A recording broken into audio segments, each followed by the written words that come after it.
Le fait du jour. La bonne année, c'est l'année qui finit sans un minuit. C'est vrai, Mireille Mathieu, la bonne année, c'est l'année qui finit. Effectivement, on aimerait bien que d'autres choses finissent. Hein. Cet étrange virus aux 100 000 variants venus d'ailleurs.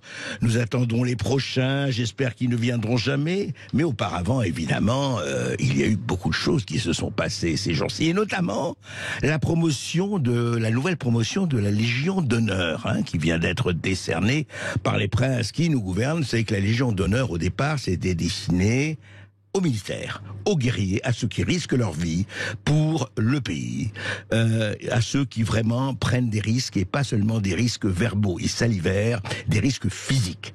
Eh bien là, ça a changé. Hein, depuis, on honore effectivement un peu tout le monde. D'ailleurs, Napoléon déjà disait que c'était des hochets. Mais les hochets étaient décernés aux très grands militaires, hein, les Murat et compagnie. Aujourd'hui, il y a eu notamment Agnès Buzyn Agnès Buzyn, je rappelle, ancienne ministre de la Santé au moment de l'apparition du Covid en janvier 2020, et Jean-François Delfrécy, président du Conseil scientifique. Et pourquoi pas.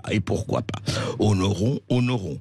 Simplement, il faut se rappeler ce qu'il disait Agnès Buzyn, surtout, et un peu Jean-François Delfrécy. Écoutez. Il n'y avait aucun départ d'épidémie quand je suis partie. Et donc, je ne savais pas si elle arriverait, quand elle arriverait, quelle serait son ampleur, quelle serait sa gravité. Ensuite, tous les aéroports internationaux sur le sol français ont des affiches qui donnent la conduite à tenir pour les voyageurs et des messages sur les réseaux sociaux. Ce que nous avons mis en place au ministère de la Santé depuis le 10 janvier est sans commune mesure, en tous les cas en termes d'anticipation, avec ce que j'ai vu notamment dans les autres pays. Est-ce que le pass protège réellement ? Vous avez donné la réponse est non. Eh ben voilà.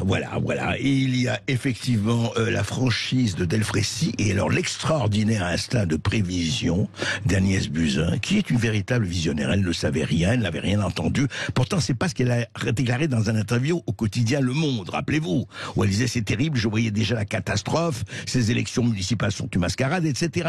On va pas revenir là-dessus. Eh bien, c'est pour ça qu'elle est récompensée de la Légion d'honneur et qu'elle est actuellement, elle a un poste supérieur, important, bien rétribué à l'OMS, l'Organisation mondiale de la santé à Genève. Voilà, on récompense toujours la Légion d'honneur, le talent, la prévision, la lucidité. Et ça fait plaisir. Alors franchement, arrêtons de nous plaindre. On a des gens qui ont tout prévu. Vous vous dites non, ils n'ont pas tout prévu? Mais si. Par exemple, quelqu'un qui nous donne d'excellents conseils, avec qui sans lui, on serait perdu, égaré, des brebis dans le tunnel. C'est Jean Castex. Écoutez Jean Castex dans sa conférence de presse du 27 décembre. Visionnaire, encore une fois. La consommation de boissons et d'aliments sera interdite dans tous les cinémas, les théâtres, les équipements sportifs et les transports collectifs, y compris longue distance.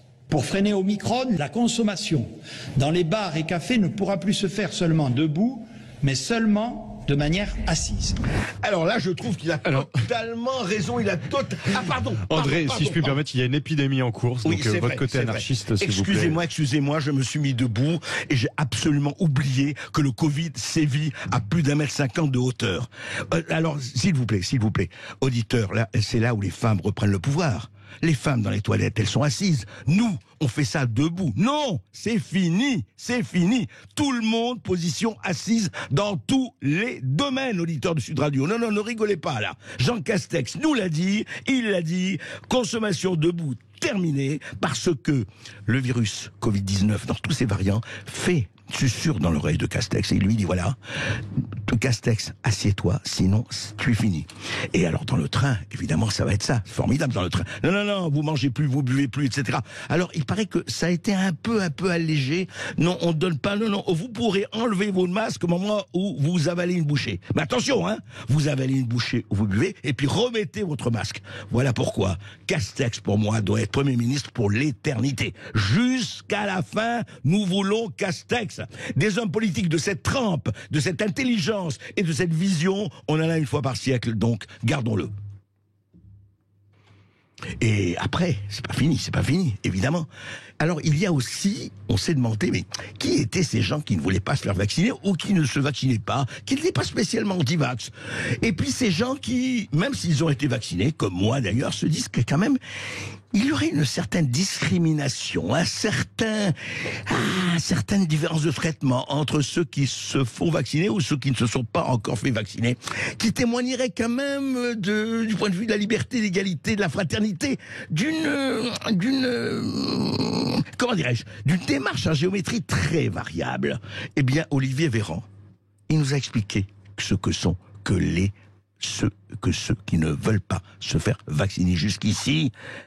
Les gueux, les tordus, les pelés, les galeux, comme disait La Fontaine, d'où vient tout le mal. Écoutez, le ministre de la Santé. Il y a 3 catégories de personnes qui ne sont pas vaccinées. Il y a encore des gens qui sont loin de tout. Il y a une deuxième catégorie de personnes qui ne sont pas vaccinées que je qualifierais des méfiants. Ceux qui vous disent que ça peut aller du Covid n'existe pas, au vaccin tue, ou au vaccin n'est pas efficace. C'est un magma de gens qui se sont petit à petit enquistés dans une forme de contestation, pouvant prendre parfois des allures vraiment, pardonnez-moi pour l'expression, mais pas loin de forme de délire, considérant qu'on leur veut du mal. Et il y a une troisième catégorie de personnes, ce sont les personnes qui sont, je dirais, plus ou moins indifférentes par rapport à cette question du vaccin. Souvent des gens plus jeunes. Si vous leur dites qu'il faut vraiment vous faire vacciner, sur un coup de tête, ils pourraient le faire sans problème. Ces personnes-là, la transformation du pass sanitaire en pass vaccinal, elle s'adresse à eux. Maintenant, il faut vous faire vacciner parce que sinon on ne va plus s'en sortir. Et voilà, on se demandait qui c'était ces gens-là. Franchement, on comprend pas. Hein. Qu'est-ce que c'est? Il y a encore des millions, 6 millions, paraît-il, de dissidents. Mais enfin, on n'est pas en Union soviétique, ça va pas. Eh bien, Olivier Véran explique tout. Les premiers, c'est les pauvres ploucs qui sont loin de tout. Hein. Ils n'ont rien compris à rien, ils ne savent rien. C'est des espèces d'analphabètes ignares. Les seconds, c'est les délirants. C'est les types, l'instinct de persécution, etc. Pour eux, il ne le dit pas, Olivier Véran, mais je pense que un peu de séjour dans un hôpital psychiatrique ne serait pas malséant. Je ne crois pas. Qu'est-ce que vous en pensez, cher ministre? Et puis enfin, les jeunes, évidemment, les jeunes imbéciles, il faut les pousser. Hein. Ils sont indifférents. Alors il faut leur dire, là c'est passe vaccinal et puis vous allez le faire. Allez, fais ça. Allez, Schnell. Et là ils le feront. Les petits jeunes, il y a 2 neurones et demi. Voilà. La vision, effectivement, elle est assez formidable. Du ministre de la Santé, voilà. Sur les millions de Français non vaccinés, voilà, on a vraiment une catégorie intéressante, zoologiquement en tout cas très intéressante, ça passera dans les manuels de sciences naturelles. Et puis il y a eu là récemment le professeur André Grimaldi qui s'est fendu d'une tribune dans le journal du dimanche. Et oui, professeur émérite au CHU Pitié-Salpêtrière, Pitié, ça mérite bien son nom, et s'interroge sur le triangle patient Covid ou non en réanimation qui incombe aux soignants. Et voici comment il termine sa chronique, le professeur André Grimaldi. Il dit ceci, il dit, écoutez, c'est très simple, c'est aux soignants de décider collégialement, mais cela devrait être aux sociétés savantes, etc. Doit figurer effectivement, il faut savoir, qui doit, les non-vaccinés, dit-il, doivent-ils assumer aussi leur libre choix de ne pas être réanimés? Et oui, vous voulez pas vous vacciner? Il faut pas aller en réanimation. Si ça ne va pas, faut pas aller à l'hôpital. Moi, c'est fini. Déjà que vous pouvez pas aller, ne parlons pas des lieux de loisirs, ne parlons pas d'un certain nombre de médecins qui vous disent si vous n'êtes pas vacciné, vous n'entrez pas chez moi. Serment d'Hippocrate, serment d'Hippocrate. Et puis voilà. Et puis, oui, mais alors attendez, juste cher professeur Grimaldi. Donc les cancéreux du poumon, ceux qui ont beaucoup fumé, ils doivent plus aller à l'hôpital, ils doivent payer leur réanimation. Et les obèses et les diabétiques, etc., etc. Enfin, c'est drôle parce qu'il ne disait pas du tout ça, le professeur Grimaldi, le 3 novembre 2021, il y a le 3 novembre dernier, il était au Grand Matin Sud Radio, et voici ce qu'il disait, le professeur Grimaldi. Parce qu'on a une logique qui est folle de traiter encore une fois la santé comme une marchandise. C'est-à-dire que on va mettre des médecins, donc il va faire revenir les malades, donc il va les voir régulièrement, donc il va faire des ordonnances. Supprimons les médecins, il y aura moins de malades. Oui, mais alors supprimons effectivement les malades, supprimons en tout cas les non-vaccinés, supprimons-les, comme ça il y aura plus de lits d'hôpitaux, c'est vrai. Vous comprenez, là c'est très simple, il faut savoir, voilà, nous sommes dans les 2 catégories, voilà. Et 2 catégories, il y en a d'autres. Voilà, Grimaldi disait ça il y a quelques mois, et aujourd'hui il dit, eh bien, prenez votre risque, vous ne serez plus admis à l'hôpital, il faut vous prendre votre risque. Voilà, c'est ainsi parle la faculté, en tout cas une partie de la faculté. Et aux fumeurs et aux obèses, à bon entendeur, salut. Mais ce n'est pas fini, vous savez, on pourrait passer l'heure entière, l'émission entière à raconter tout ce qui s'est dit, et nos perles à nous, hein, dans tous les états qu'on a entendus, mais évidemment la palme d'or du festival du théâtre revient à Francis Palombi. Francis Palombi, président de la Confédération des commerçants de France et candidat LREM aux législatives de 2017. Voici ce qu'on a écouté à RMC, à BFM, et on voyait un Francis Palombi magnifique. Écoutez. Vous venez de passer 3 jours en réanimation après avoir contracté le Covid. Vous étiez non vacciné. J'ai vraiment une conviction qui s'est forgée en moi. Je veux, si je peux toucher l'ensemble des citoyens sans prétention, vaccinez-vous, vaccinez-vous, vaccinez-vous. Il n'y a qu'un mot. Je n'étais pas un anti quoi que ce soit, mais les anti-vax, je leur dis, même si vous avez des convictions, comme c'était le cas des miennes, j'étais pas un pro-vaccination depuis toujours, je leur dis, c'est une question de vie ou de mort. Alors, il n'est pas parfait, ce Francis Palombi, il est parfait. Tout ça, c'était en décembre. Hein. Là, il y a même pas 15 jours. Donc, il avait été interviewé par BFM TV, BFM Direct, RMC, etc. Et il disait ce qu'il avait dit. On l'avait vu à l'hôpital, effectivement. Mais nous avons retrouvé quand même des sonores et des tweets du même Francis Palombi. Je rappelle qu'il est président de la Confédération des commerçants de France, qui appelait depuis juillet-août à la vaccination. Et oui, il avait fait des tweets. Vaccinez-vous en juillet-août. Mais alors, cher Francis Palombi, mais pourquoi ne vous êtes-vous pas vacciné?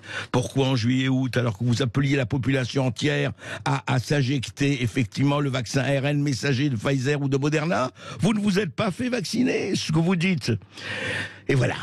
Alors, qu'est-ce que c'est que ça? C'était une pièce et Shakespeare de je ne sais pas comment on pourrait la fixer. Alors, alors devant la polémique, et d'ailleurs il y a des associations qui portent plainte au CSA ainsi que à certains journalistes. Et alors Francis Palombi dit mauvais comédien certainement. Il a fait un tweet le 18 décembre. Sincère au moins, j'assume mes convictions. Cher Francis Palombi, allez au conservatoire, apprenez à mieux jouer. Le problème, c'est que quand on est un mauvais acteur, et quand on dit le contraire, 6 mois après, et quand on ne fait pas ce qu'on dit, on ne dit pas ce qu'on fait, eh ben, ça s'appelle un flop, ça s'appelle un bide. Alors je veux bien que votre cause soit bonne, mais remplissez-la avec talent, cher monsieur Palombi. Et après la Comédie Française, en plus, vous pourrez peut-être être décoré de la Légion d'honneur. En tout cas, René Chiche, le professeur de philosophie agrégé que l'on reçoit régulièrement ici, ne le sera pas, en tout cas pour l'instant, par Aurore Berger. Vous allez voir, il y a une petite polémique suite à des tweets. On va en parler dans un instant. Et puis nous recevrons également l'actrice franco-américaine Béatrice Rosen qui s'engage dans cette crise.